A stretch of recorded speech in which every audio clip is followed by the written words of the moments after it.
Jazzcast Pros. We talk about different relationships often on this podcast, and not just with relationships with people, but also relationships with more ambiguous things. Like, what is your relationship with no, the word no? What is your relationship with boundaries? And today's question is, what is your relationship with your phone? It's a really interesting question, especially as entrepreneurs, but just people in general living in today's society. You have a relationship with technology. Maybe your boundaries are really strong. Maybe you get that weekly report and feel a lot of shame. Anywhere that you are on that spectrum, I think you can benefit from listening to today's conversation. Ashlie Daigle and I chat about the book, How to Break Up with Your Phone, which was really mind-blowing for me. She gives us some great tips and techniques of how she creates boundaries and maintains her relationship with her phone. You know, I spend a lot of time on social media. I promote myself on Instagram and Threads, and I like going on TikTok, and so there's this balance of how much am I spending for work versus how much is pleasure and all of those kind of conversations.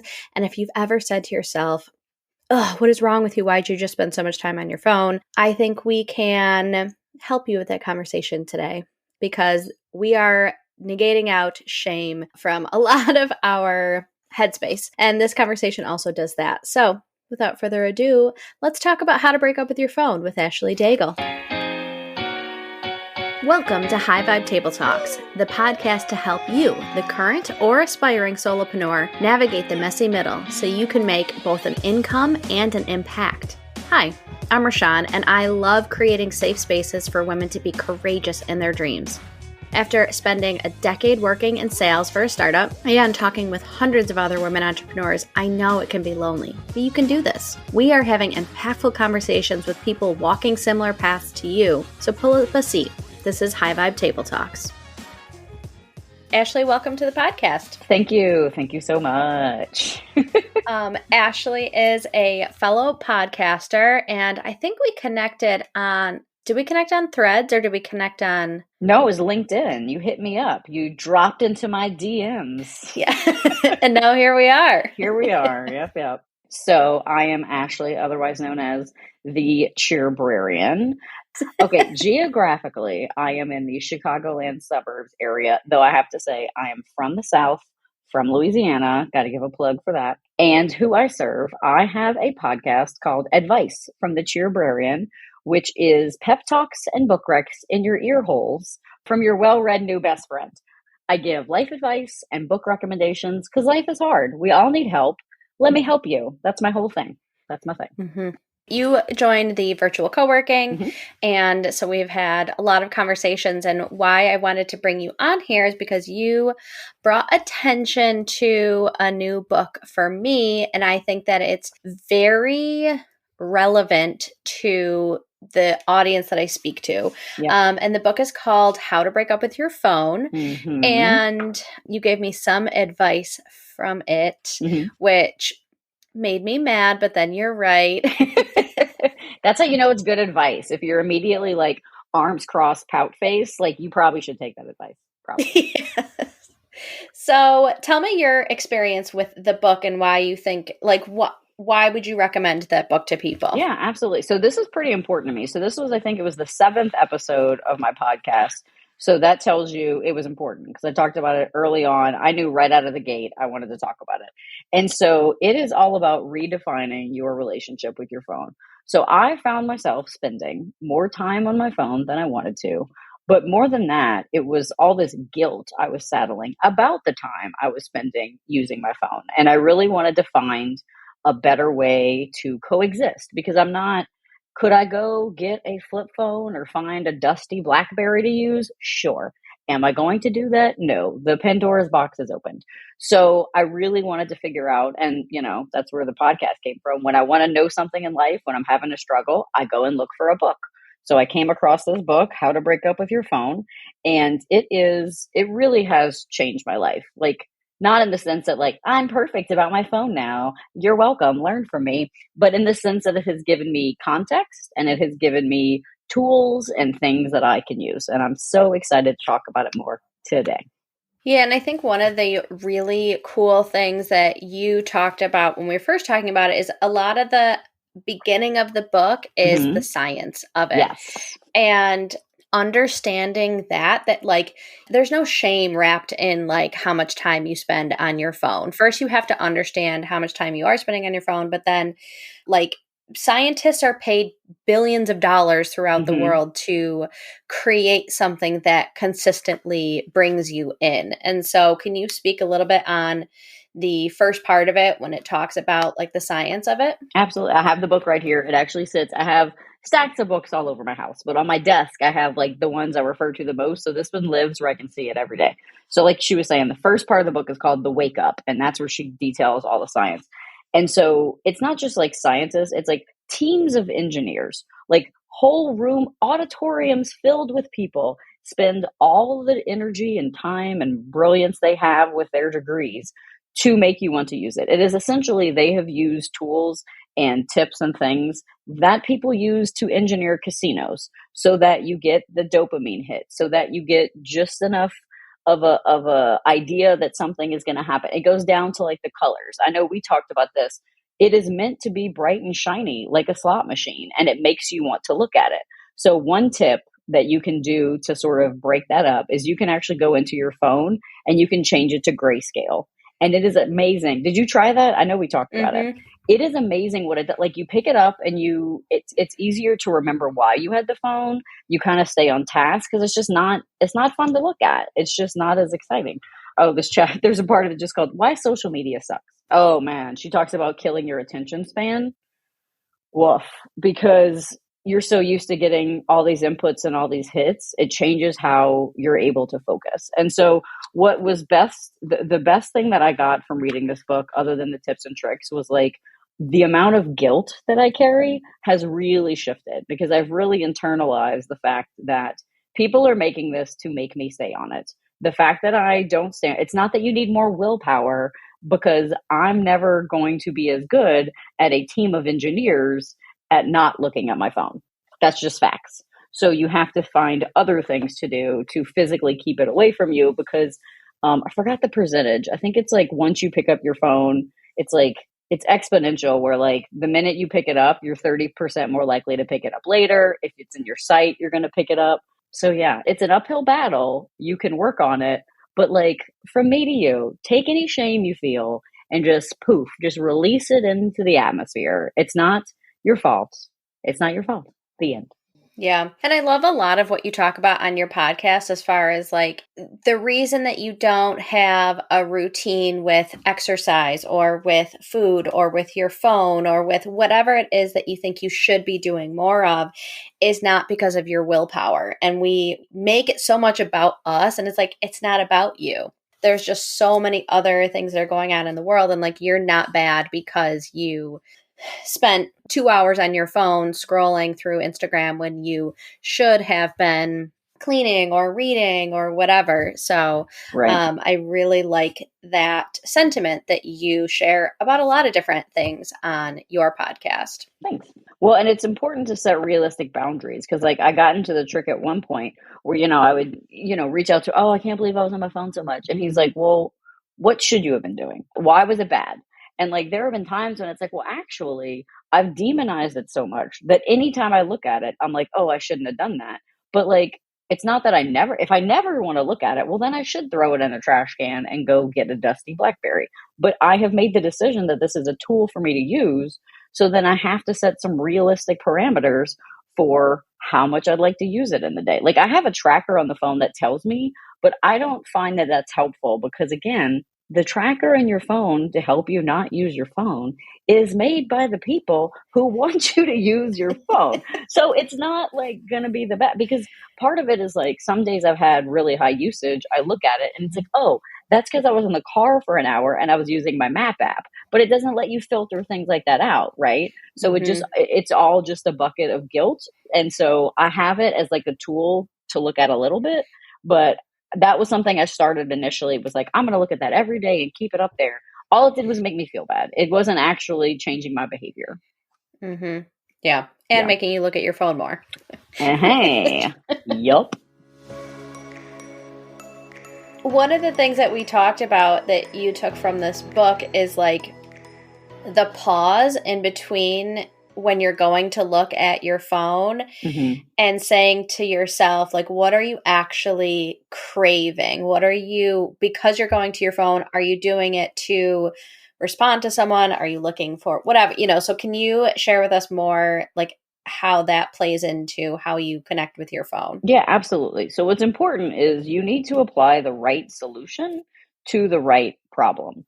So if I am on my phone right now because I'm feeling lonely, then, I've got some, list of things I could do instead of being on the phone. If one of them is go take a walk, well, that's great. That's going to get me physically moving. That's going to maybe like shake my mind up from whatever, spiral it was in, but that's not going to make me less lonely. So it's not going to feel what I was trying to use the phone for. So it's about looking and saying, okay, is it that I'm lonely? Okay, well, if it's lonely, then what you should do instead is text a friend and then, throw the phone across the room, right? Put it down, do the thing, talk to a person versus just looking at Facebook. Or if it's like, I know that I will use my phone to sort of hide from bad feelings. Just like I get upset or I make somebody upset, and it's a natural pull to go look at the phone and just kind of void out your mind, just empty it out. Well, then again, reaching out to a friend when I'm trying to empty my mind isn't going to be great. Maybe what I need to do instead, that I don't like, is sit for a few minutes with those uncomfortable feelings, because feelings are fleeting if you give them time to sort of dissipate. But if all I do is look at the phone, well, then the minute I put the phone down, I feel just as bad. And then guess what? I probably look at the phone again.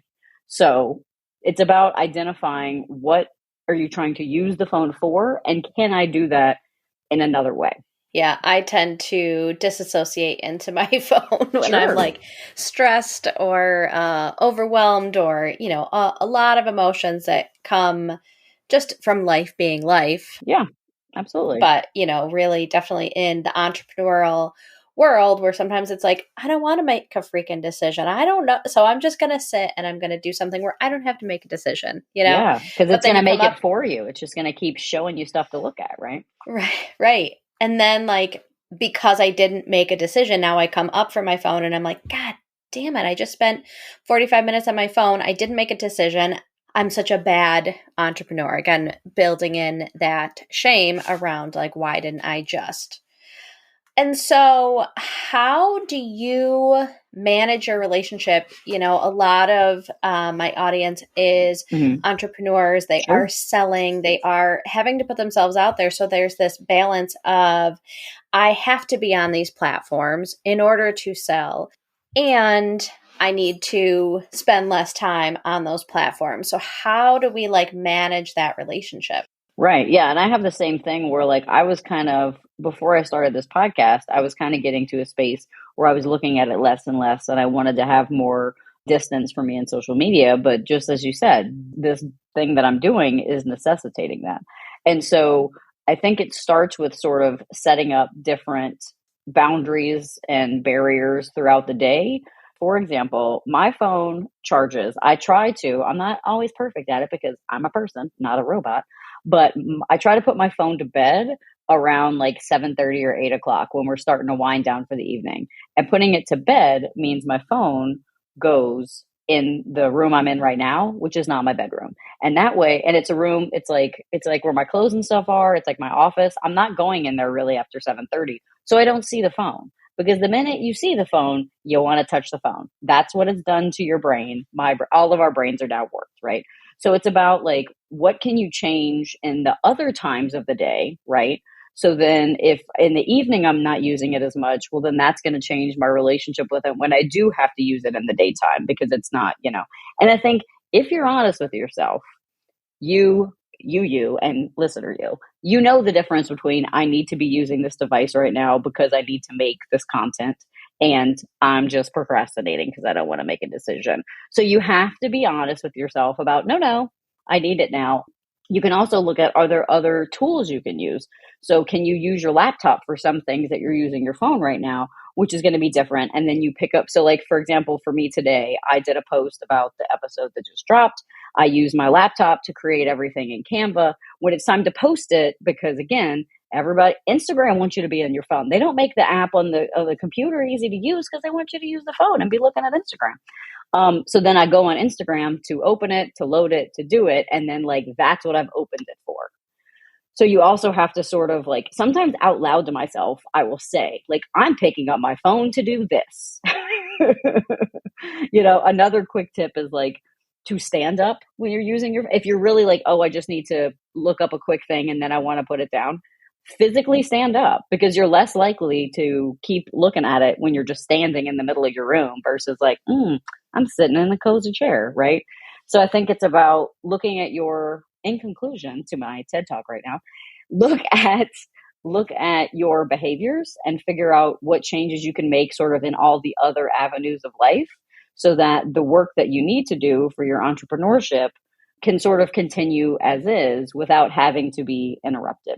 You can also try time blocking. You can literally set alarms to be like, okay, this should take me 30 minutes. So I'm going to work on this for 30 minutes. And then if you finished in 20 minutes and then started messing around on social media, well, the alarm's going to go and you're going to go, whoop, you got me again, phone engineers. Let me, what are we going to call them? Phil the phone engineer. That's what we're going to call. Because I think naming things, you've heard me say this before, naming things takes power away. So like I have Linda Lame Sauce is the name I use for my negative thoughts. So when my brain's being a pest, I can go, Linda, no, thank you. We don't need this. So, when you fall on your phone, you can just be like, you got me again, Phil. Good job. And then it's funny, right? You're laughing because it's funny versus the shame spiral and whatever else. So yeah. Yeah, on our virtual co-working, kind of the first 20 to 30 minutes, we're talking about like where we are with business and stuff. And we all have those times where we're like, you and I have talked about like being on the podcast and be like, all of these ideas are so dumb and no one's ever going to listen to this episode. It's like, okay, Linda, or like Nancy, just no, this information is important. And, it's just our like lizard brain or whatever. Kind of, we relate to it a lot, to the characters on Inside Out, and they're all just kind of sitting around the table and they all have their reasons for being there. And sometimes we take their input and sometimes we don't. That's right. Yeah, exactly.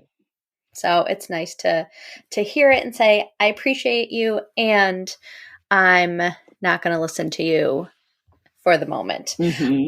When people hear like breakup and boundaries and some of these words, it can feel, and maybe this is just some of like my ADHD-ness as well, but like it feels very all or nothing versus kind of that, let me do 1% better today. It feels like, or even if someone wakes up and the first thing they do is look at their phone and they're like, well, there goes today. I guess today is just going to be a dopamine depraved day and I'm just going to be suckered into it. And so how do you manage those conversations with self? So, and I can talk a little bit about that part of the book. So the breakup part. So she's got it laid out. It's like really prescriptive, which I found helpful, where it's meant to be a week 1, a week 2, a week 3, a week 4. I felt like that felt a little rushed for me. So I don't remember exactly because I did this, it was like a year and a half ago, but like I remember I maybe did week 1 was like a week, and then I took like 2 weeks to do the next parts of it. So I think like anything in life, you need to be realistic and adapt it to yourself and what you have going on. As for your thinking about sort of like catastrophizing, like that's some more of that negative stuff you have to push back about. And so I think you can you can use this as a tool and say, okay, what she's got going on here isn't really going to work for me. How can I modify it? How can I make it achievable? Because the point is to, exactly like you said, the point is to have progress. So if what she talks about seems like it's going to be a lot in general or with what you have going on, what can you do to make it smaller? So like the first week she's got is technology triage. So that's where she wants you, like you're really examining, kind of doing some journaling, thinking about how you use things. Week 2 is where she wants you to work on changing the habits a bit. Week 3 is reclaiming your brain. And then week 4 and beyond is your new relationship. And so she does really talk about like, this is a process. It's not like a one and done. There will be ebbs and flows along the way. But by the end of this thing she's got you doing, you should have, if you follow the steps, then you have sort of redefined it instead of just having like a default relationship. You've taken the time to look inside yourself and figure out, and maybe you do all this work and you go, you know what? Now that I read this book, I actually don't use it because I've got like statistics and stuff in here. You might be like, oh, well, this book has taught me I'm actually not using it that much at all. And my relationship doesn't need to change much. Like, I don't know what it's going to be, but you gotta push back against that noise. It's tricky though. It's tricky, like you said, to feel like it's all or nothing. But I didn't with the tips that she's got here. I didn't feel that way. And it's meant to be over the course of a month. But again, you could change that however you want to, Mm-hmm.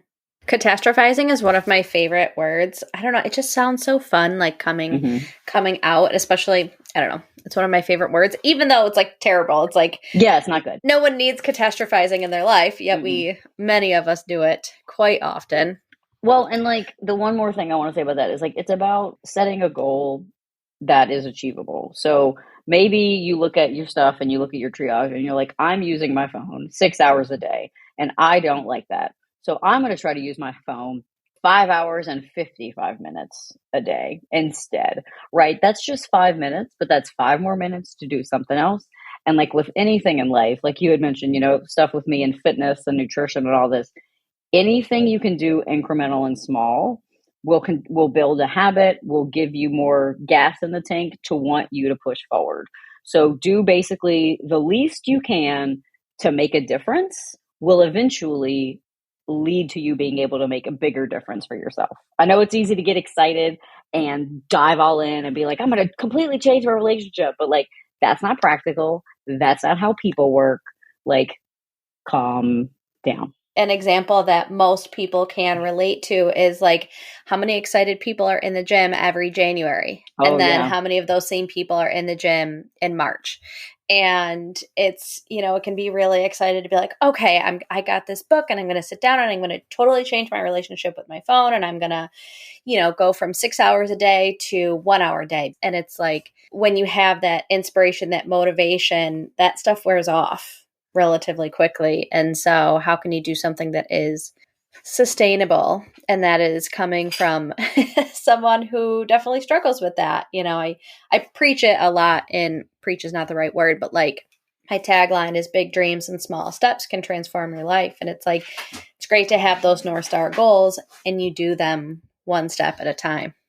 Yeah, absolutely. Easy advice to say, not always easy to take, right? Because you're like, yeah, that's true. And I believe it. But also, I would like this to be great today. Yeah. Yes. Because when we were talking about it, you were like, okay, Marshawn, you need to go into your phone and you need to go to Threads and you need to turn off notification. Yes. And I was like, how dare you? But you did it, didn't you? But I did it. I did. And it definitely helped. Yeah, I was trying to think of like, what's my number one tip that has been impactful? And you just brought it up actually, is minimize the amount of notifications. You don't need your phone to keep telling you. I don't get notifications for Instagram or Facebook Messenger or Threads. The only one I get is Snapchat. And that's because I really use Snapchat to video chat with like 5 of my friends. So it's like texting essentially for me. But all the rest of them, TikTok, it will be there when you go look at it. You don't need it to tell you got one thing. And it makes you feel better, honestly, if I go and there's like, oh, there's 5 things. 5 things is better than one thing. And our monkey brains will not remember that there were 5 in the day. They just remember, oh, there was one, right? So you're not helping yourself by looking at it all the time. Mm-hmm. Yeah. And I think that is really cool too, because I'm leaning into my relaxed entrepreneur era where it's like, if anything in my business makes me feel super rushed, then it's not for me. And if it's like, oh my gosh, but if I don't get back to that person on Instagram right away, or if I don't respond to that email or LinkedIn message right away, they're never going to become my client. They're never going to sign up. Then they're going to think, they're going to have all these thoughts in their head. And it's like, well, if that's the type of business that I'm building, then I don't want to build that business and I need to pivot and do something different. Right. And so I think it really, for me and kind of what I'm looking to do is, if I have to get back right away, it's contradictory to that pillar of my business. Yeah. Well, and that's another episode I did was about the power of say no to immediately responding, because that ties back into the phone, because everything can be immediate. So you, again, not just you, everybody feels like everybody has to respond to everything. So everything just keeps moving faster and faster. Like if you want life to slow down, like be the change you want to see. Mahatma Gandhi that, like put the brakes on, you know? Awesome. Ashlie, Indeed. are you ready for lightning round questions? I hope so. We'll find out, won't we? First one is going to be really hard for you. Oh, gosh. What is a must-read book? Got it. Richard Osman's The Thursday Murder Club series. Oh. It is a 4-book series. It is cozy. And I cannot wait to go to England to visit these people, because they're obviously not fictional characters. They're obviously very real people, because he wrote them wonderfully. So if, like me, you loved Murder, She Wrote with Angela Lansbury, imagine Murder, She Wrote, except instead of one Jessica Fletcher, there are 4. So it's about 4 octogenarians who live in a assisted nursing community who start solving they literally have the Thursday Murder Club. They meet like after the puzzle club in the group room. They're adorable. Although one of them is like a retired FBI, or not FBI, what is it? MI6. She's a retired agent. We have like a sweet lady. We've got like a bruiser kind of guy, and we've got a psychologist. And you will love it. There's a movie coming out soon. It's going to be amazing. Thank you. Oh God, that was so stressful. I have so many books. And we love a good cozy book, especially this time of year. I actually took out a couple Ellen Hildebrandt books from my last run at the library. I started to pick them up and I was like, it is 60 and leaves are falling. Like, this is just not the vibe. I'm very, very much. I think it'd be a good vibe to me. I don't know, but like England just makes me think cozy. Yeah. Also. Yep. Question number 2. What does creativity mean to you? First thing that came to mind is, surprising to me that I'm going to say this, but it means making mistakes, because you're trying to create something. So it means, trial and error. It means giving yourself sort of the freedom to grow and try something. And it usually for me also means sharing it with somebody else, because I need validation from other human beings. Yes, I love that. I love the embracing of the mistakes and the, again, it's another example of releasing the shame. What is the best piece of advice you've ever received? I got a book podcast and an advice podcast. I know. You're killing me with this. I know. The best piece of advice I've ever received. Oh my gosh. This is one that's been on my mind lately, which is kind of ties back into the phone stuff, which is practice the pause. And I've been doing a meditation practice pretty consistently, and that has given me more space in life to sort of, before I just bleh and say the first thing that comes out of my mouth, there's not a lot of filter going on here. Take a second, take a stock of the person you're talking to. Like, give yourself a moment before diving into whatever's going on. I wrote that when we were brainstorming what we wanted to talk about, and it is the power of the pause. And I think it's so important. In all relationships, it's like, okay, I want to say this and I want to maintain this relationship with this person. So how can I do so in a way that is supportive of that relationship? Yeah. Also, you got to drink more water. I just got to throw that out there. I say that at the end of every podcast. I'm like, drink more water. Okay, bye. You got to drink more water. Everybody, Ashlie, go get some water. I'm going to drink some right now. You have to stop yelling at me. It's really not cool. Nice. What is something that's on your bucket list? I don't have a bucket list. So I guess making a bucket list is on my bucket list. But just there's a lot of places I want to travel to. Honestly, I haven't been to England before, so that would be a big one. And New Zealand. I really want to go to New Zealand. But yeah, that's where my mind's at right now. International travel. It's a lot of the world to see, a lot of food to taste, for sure. What is the coolest shit you've done in the last year or are currently working on? I guess this podcast, because that started last February, and it's a thing I wanted to do, and now I'm doing it, and people sometimes tell me they like it, which is great, I guess. Shrug. Yeah, that's why I added this question, because I think that we can downplay the cool stuff that we're doing. Like, oh yeah, I just run a podcast. It's fine. Like, it's whatever, and like on to the next thing. But I want this to be a place to like celebrate doing the scary stuff that feels like just, it feels really out there, and then you do it and then you're like, oh, I did that thing, you know? So very cool. Where can people find you? I am on all the pod platforms. So it is advice from the Cheerbrarian, which is like cheerleader and librarian. I smushed them together and made a new word because I felt like it. I have a website. I would love for people to find me on Instagram or Threads. I'm really enjoying engaging there. And that again is Cheerbrarian, all the places. Perfect. Yep. Thank you so much for joining the podcast. Thank you. If you like that episode, please leave a review. Those are always so helpful on whatever platform you listen to this. Until next time, remember that big dreams and small steps will transform your life.